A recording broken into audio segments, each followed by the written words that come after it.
ஏசாயா அதிகாரம் 11. ஈசா என்னும் அடிமரத்திலிருந்து ஒரு துளிர் தோன்றி அவன் வேர்களிலிருந்து ஒரு கிளை எழும்பிச் செழிக்கும். ஞானத்தையும் உணர்வையும் அருளும் ஆவியும், ஆலோசனையையும் பெலனையும் அருளும் ஆவியும், அறிவையும் கர்த்தருக்கு பயப்படுகிற பயத்தையும் அருளும் ஆவியுமாகிய கர்த்தருடைய ஆவியானவர் அவர் மேல் தங்கியிருப்பார். கர்த்தருக்கு பயப்படுதல் அவருக்கு உகந்த வாசனையாயிருக்கும்.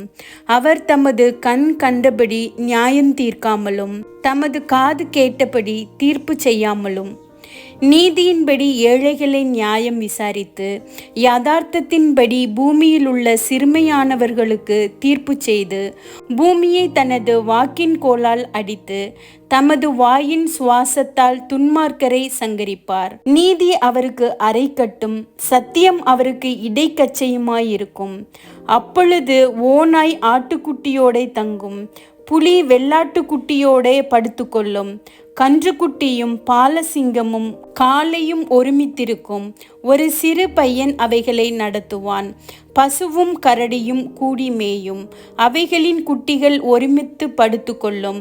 சிங்கம் மாட்டை போல் வைக்கோல் தின்னும். பால் குடிக்கும் குழந்தை வீரியன் பாம்பு வலையின் மேல் விளையாடும். பால் மறந்த பிள்ளை கட்டுவீரியன் புற்றிலே தன் கையை வைக்கும். என் பரிசுத்த பர்வதமெங்கும் தீங்கு செய்வாரும் இல்லை, கேடு செய்வாரும் இல்லை.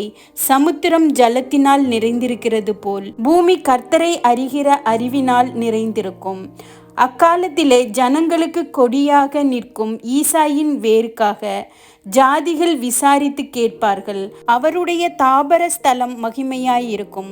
அக்காலத்திலே ஆண்டவர் அசீரியாவிலும் எகிப்திலும் பத்ரோசிலும் எத்தியோப்பியாவிலும் பெர்சியாவிலும் ஸ்னேயாரிலும் ஆமாத்திலும் சமுத்திர தீவுகளிலும் தம்முடைய ஜனத்தில் மீதியானவர்களை மீட்டுக்கொள்ள திரும்ப இரண்டாம் விசை தமது கரத்தை நீட்டி ஜாதிகளுக்கு ஒரு கொடியை ஏற்றி இஸ்ரவேலில் துரத்துண்டவர்களை சேர்த்து யூதாவில் சிதறடிக்கப்பட்டவர்களை பூமியின் 4 திசைகளிலும் இருந்து கூட்டுவார்.